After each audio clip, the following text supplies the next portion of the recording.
Dynasty startups are in full swing, so I'm bringing you the best pick round by round according to Dynasty Data Labs ADP on startups. And I'll be completely honest, I can't get into another Dynasty startup, otherwise the wife is going to kill me. So I use Dynasty Data Lab ADP and Dynasty Startup ADP to really help me formulate some trades. So today we're talking through my favorite players in each round and how I would be using them to target them, whether you're in a startup or whether you are trying to make some moves post-draft. Player number one that we're going to be talking about, it's going to be Justin Jefferson, who right now is sliding in as the wide receiver 2, overall player 7 over on Dynasty Data Labs. Of course, you got the top 3 quarterbacks, which of course, Josh Allen, Jaden Daniels, Lamar Jackson in his Superflex League should be coming off the board. But Jamar Chase is the first positional player coming off as wide receiver 1, overall player 4. And I understand why people are putting Jamar Chase over a guy like a Justin Jefferson. Jamar Chase, one slightly younger than Justin Jefferson, also is tied to Joe Burrow, a little bit more touchdown upside just because of that overall passing volume that the Bengals do possess. I understand all of that, but we're talking about Justin Jefferson, who a guy just from a few years ago was on pace to break crazy records. And all he's done over the last 3 seasons, wide receiver 2, wide receiver 5, and then last year, wide receiver 3 on a points per game basis. And I understand last season wasn't his best outing with only 18.7 fantasy points per game, but let us not consider that last year was playing with Sam Darnold. And I'm not trying to say that Sam Darnold was anything less than Kirk Cousins, but I just felt like there was more mouths to feed between Jordan Addison, TJ Hawkinson. I mean, when we're talking Justin Jefferson last season, only 153 targets, which is very good target share. But I mean, in previous seasons in 2022 and 2021, when he had 184 and 167, of course you're going to get a little bit of a bump.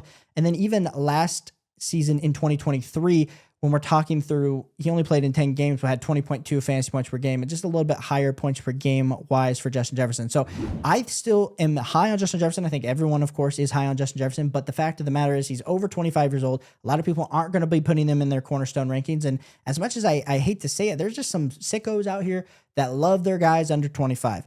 And so by the fact that he's going to be 26 by the time the season starts, there's still so much talent and production in there for Justin Jefferson. We're seeing the way people are starting to treat A.J. Brown just because of the fact that he's about to turn 28 years old. I think people start to get worried and overthink things. Go get Justin Jefferson. He is the clear best value for me in round 1. If you're somehow trying to trade for Justin Jefferson, and like we said, you can flip a guy like a CeeDee Lamb who's going a little bit later, a guy like a Malik Neighbors. Even like right here, we're seeing, Bijan Robinson. I don't think you're really going to be able to trade Bijan Robinson for Justin Jefferson, but if you could, I 100% would. So those would be some ideas that I would be doing. But if you're in round 1 of your Dynasty startup, I do think Justin Jefferson in the middle round is the best player you should be targeting. When we talk about player number 2, it is going to be Puka Nacua for the Los Angeles Rams, sliding in as wide receiver 6, overall player 16. And I just feel like people are disrespecting Puka Nacua's name. We got Devontae Adams signs in free agency. Matthew Stafford's getting older. So I understand that in a season or 2, we could be looking at the situation a whole lot different than what we're currently looking at it with Puka Nacua. But this dude, wide receiver 6, wide receiver 2 on a points per game basis over the last 2 years. That's insane. I think a lot of us are holding kind of our prospect takes when it comes to why Puka Nacua is not in that Malik Neighbors, CeeDee Lamb tier of wide receiver and why he's kind of sitting a little bit lower. I want all the Puka Nacua that I 100% can. And so I believe you should be targeting some Puka Nacua. I think you should be taking him in the early part of round 2 and just absolutely running to the bank, because the idea that you could maybe get a team where you draft a back-end quarterback, like let's say you get a guy like a Patrick Mahomes at the back end of the first, and you're able to come back around in the second and get a guy like a Puka Nacua. I absolutely love that start. Or maybe you grab a guy like Justin Jefferson and Puka Nacua falls. I've seen Puka Nacua fall into the middle part of the second plenty here over these last few weeks. Love me some Puka Nacua. Definitely want to be targeting Puka Nacua as my second best value in the second round. Moving on to round 3, there's a ton of great values in round 3 that I was kind of debating who was my favorite, kind of was value-wise. My favorite value-wise, though, ended up being JSN for the Seattle Seahawks, sliding in as wide receiver 12. And I think there's a bunch of people in the community that love JSN or hate JSN and believe that second, half of the season breakout that we saw from JSN last year was kind of a fluke, because let's be clear, if you look at his whole season stats, only 14.9 fantasy points per game, wide receiver 17 on a points per game basis. You're probably like, well, that's okay, but why is he getting all the way to wide receiver, all the way up at wide receiver 12 prices Well, when we start to look at his overall production at the back end of the year, I mean, absolutely went berserk from like week 9 on. Week 9 had 37 fantasy points, 21 fantasy points, 19 fantasy points, dipped down a little bit to 11, but then 19, 18, 24. Before, week 17, week 18 had a little bit of down weeks, but still a very solid production and an absolutely great breakout rate. And so we're looking at JSN, who all of a sudden we lose Tyler Lockett and DK Metcalf in this offense heading into the offseason. Of course, they addressed it by adding a guy like a Cooper Kupp, but for me, I know a lot of people are all worried of, hey, Cooper Kupp's going to come play in the slot and take away all this projection when it comes to JSN. The thing that I want to continue to share and talk about, and because I understand JSN last season was number 1 in slot snaps with 701, I just believe that if we can get him some more air yards, if we could get him some more air yard share, I mean, his average ADOT last season was only 8.7. Even if we can see him increase that this year to 10 to 11, we're going to be talking about JSN ending up potentially, like we said, a little bit higher than even like a back-end wide receiver 1, someone that can finish in that wide receiver 7 to wide receiver 8 range. And if that happens this season, I think we're going to continue to be talking about JSN, who's a guy who's only still 23 years old, bouncing up into the rankings. So being able to get a guy like JSN in the 3rd round, I think is absolutely exceptional level value. Now, moving on to the 4th round. In our Dynasty startup that I absolutely love is in round 4. It's going to be Baker Mayfield for the Tampa Bay Buccaneers. And Baker Mayfield kind of slides in after all of these elite level quarterbacks. I still would argue that quarterbacks are completely still king in Dynasty Fantasy Football. And when I'm looking at the startup ADP, this is not me building out my perfect roster based on ADP. This is more me just talking about those top level values. And when we're talking through a Baker Mayfield, the thing that I do want to highlight with Baker Mayfield is he is 30 years old, so a lot of people are going to discount him there. But this last season finished as QB4 on a points per game basis.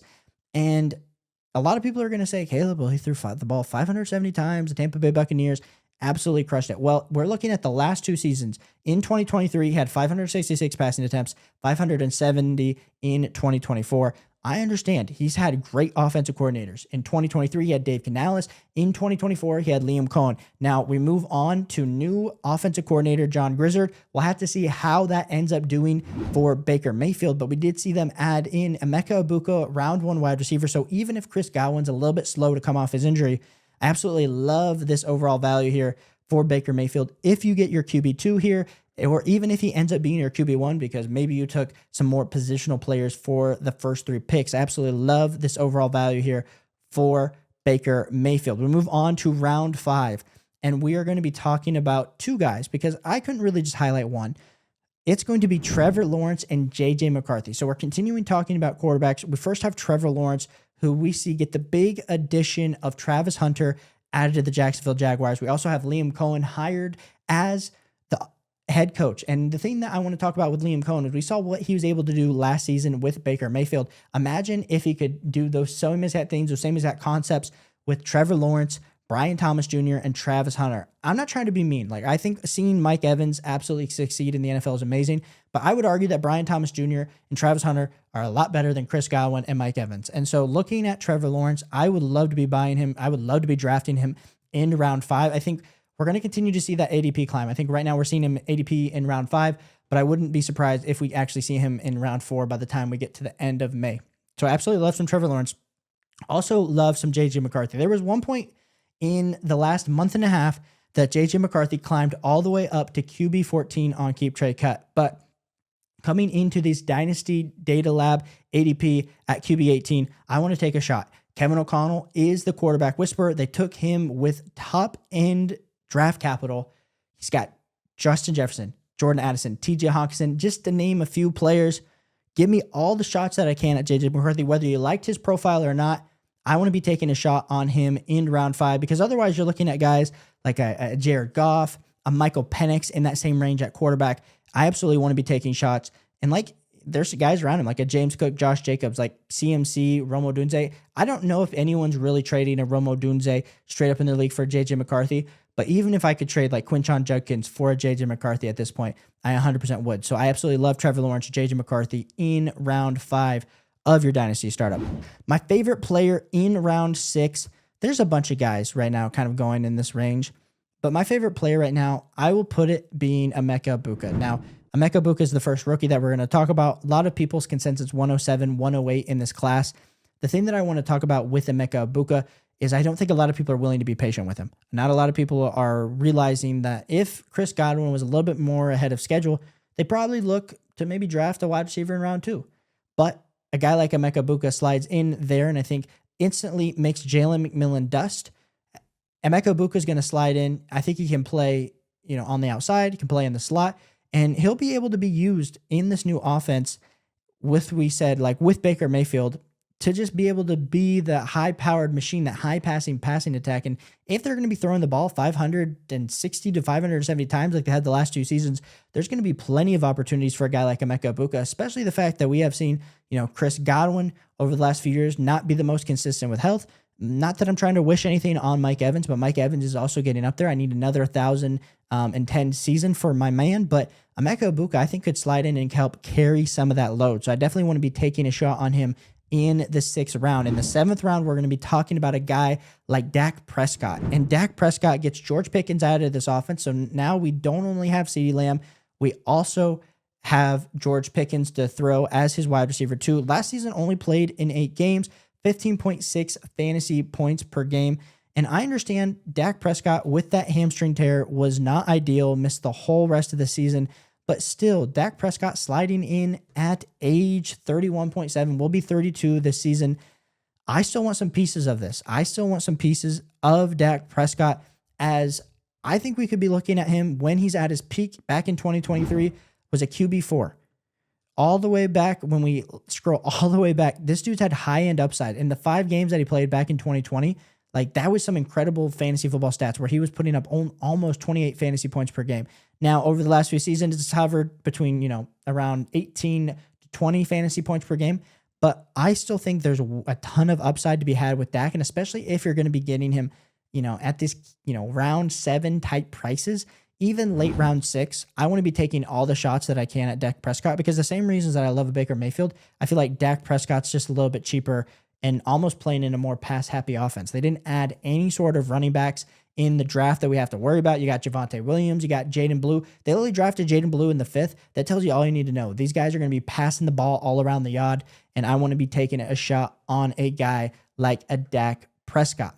Now, moving on to round 8, we are going to be talking about my favorite player, and we just kind of talked about him.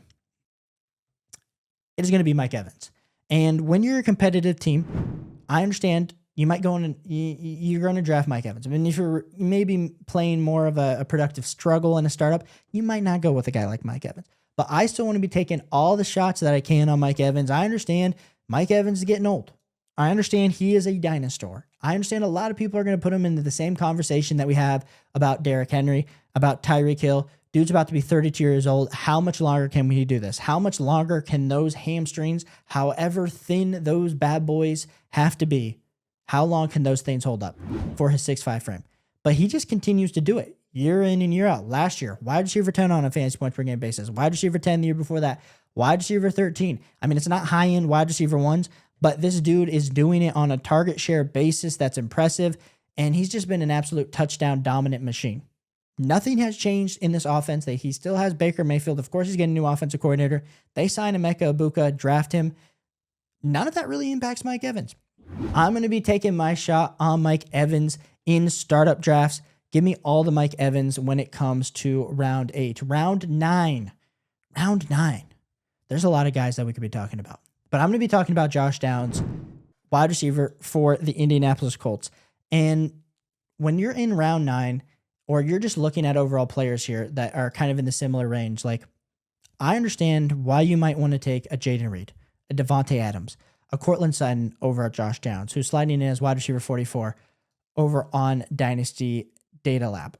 But I want to be taking all the shots that I can on Josh Downs, because this dude, even last season with A-Rich and with that horrible, horrible quarterback situation that the Colts have seemingly put themselves in year after year after year, last year in 14 games, still put up wide receiver 28 numbers with 13.1 fantasy points per game.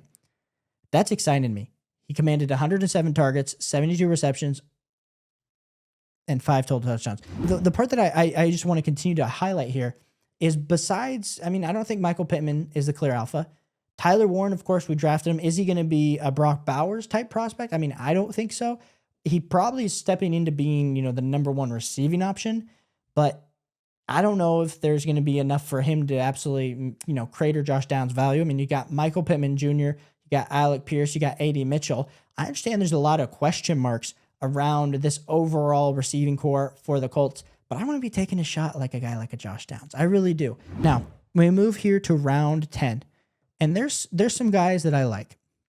There are some guys that I like.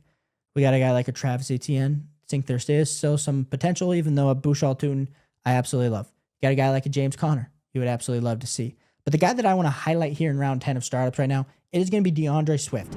This dude somehow escaped the draft without the Bears taking Amarian Hampton. Genty didn't fall to them. They didn't get a Henderson or Quinshon Judkins. We're looking at DeAndre Swift, who I understand him and Ben Johnson maybe don't have the best of relationship after they shipped his butt out of town. In Detroit, I really want a piece of DeAndre Swift here in this Bears offense. I think when you add all the weapons that they did, like a Colson Loveland, like a Luther Burden, with Romo Dunze in year 2, with DJ Moore, I think we're talking about a team that should honestly be in the red zone a lot more, which is going to give a ton of opportunity to DeAndre Swift. And I understand that Ben Johnson, when he was with the Lions, liked to deploy a running back by committee. But I still think DeAndre Swift is the most talented running back in this offense. Now, I will say there's a good chance they actually go try to acquire someone in a trade. But right now, at this current moment, I think if you're sitting there in round 10, you have to be taking a guy like a DeAndre Swift with that current value that's on the board. You move on to round 11. And there's some guys in round 11 that I like. I like a Trey Benson. I've always been a Trey Benson guy. But Bhayshul Tuten, who lands in the round 4 to the Jacksonville Jaguars, I think it's going to end up being the Tank Bigsby and Tuten show. I think a lot of people are talking about Etienne being traded. Like I said, whether it's to the Bears, whether it's another destination, I think that's probably going to be the best for Etienne going forward as he looks to get that next deal after this season when he's a free agent. But I do think Tuten was brought in for a specific purpose. We look at Gladstone talking about Tuten as a main point of contact when he was trying to interview for the Jacksonville Jaguars job and he ends up drafting him. I think that's huge for Tuten's overall value. I'll be taking him in round 11. My final player that we're going to be talking about in this Dynasty Startup ADP that I like in round 12, it is going to be Najee Harris for the Los Angeles Chargers. And I understand that we have Amarian Hampton who lands on the Chargers, but I still want to be taking a shot on Najee Harris, as dude does what he always does, finishes as a top 25 running back year after year after year over the last 3 seasons on a points per game basis. I understand we're worried about Hampton, but at the same time, Najee Harris, the contract kind of suggests that it's potentially backup level money, but he'll probably be the starter week 1. And even if Amarian Hampton ends up taking his job, taking his cookies by, week 8, week 9, week 10, I still think there's a ton of value to be had with Najee Harris, especially early on, running behind an offensive line that is way better than what he had for the Pittsburgh Steelers last season, a better quarterback, better wide receivers. I think this offense is just going to be better as a whole, and they purposely went out and got Najee Harris. So I want to be taking a shot on Najee Harris as my favorite value in round 12. But if you like Dynasty Fantasy Football, if you like when you hit that like and subscribe button, we are answering every trade question down below. Appreciate you guys for tuning in. We are on the way to 20,000 subscribers. So we are going to be back with some more content this rest of the week, and I'll catch you on the next one. Peace.